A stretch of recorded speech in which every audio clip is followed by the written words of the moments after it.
Lilia Vacha, bonjour. Bonjour. Vous avez publié aux éditions L'Harmattan Le regard empêché, réflexion sur le regard porté sur le corps féminin, dans la collection Ouverture philosophique. Alors c'est un beau titre, un sous-titre encore plus long peut-être. De quoi parle le livre? Alors, le livre part d'une question qui est qu'est-ce qui se passe quand on regarde le corps féminin?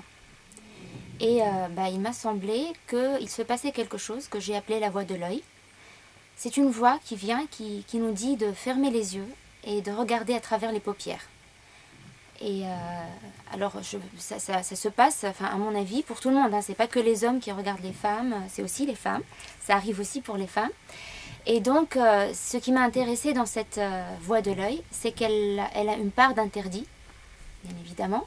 Mais il y a aussi une transgression qui est implicite. Et le livre se pose des questions sur la relation entre cet interdit et cette transgression et la vision du corps féminin.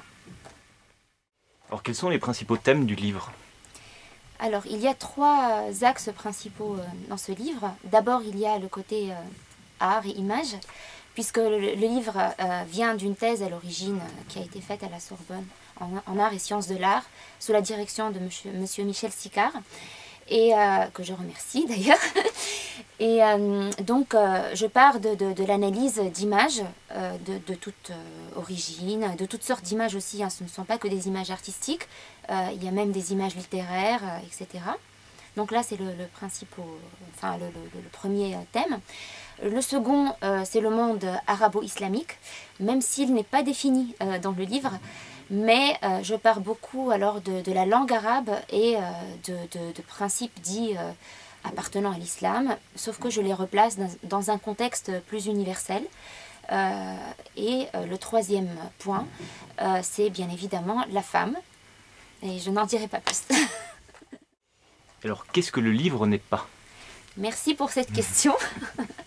Alors, ce livre n'est d'abord pas un jugement, c'est-à-dire que je ne porte aucun jugement à aucun moment, puisqu'il y a des points de vue très différents sur des sujets qui sont un peu, comment dire, controversés. Et la deuxième chose que le livre n'est pas, ce n'est pas une démonstration. C'est-à-dire que réellement, il s'agit d'un questionnement. Et j'invite le lecteur à marcher avec moi le long de toute une recherche, on découvre des choses réellement ensemble. Et je n'ai pas du tout de sorte d'axiome préalable ou de quelque chose auquel je veux arriver dès le départ. Donc ce n'est pas du tout une démonstration, c'est une découverte. Et la troisième chose que le livre n'est pas, ce n'est pas du tout un ouvrage exhaustif. C'est-à-dire que je prends des choses comme ça que je rencontre sur mon chemin, mais on ne trouvera pas, par exemple, tous les artistes tunisiens d'une certaine époque, ou bien tous les philosophes qui ont parlé d'un sujet donné. C'est seulement les choses que je rencontre en fonction de notre préoccupation et de la question du moment.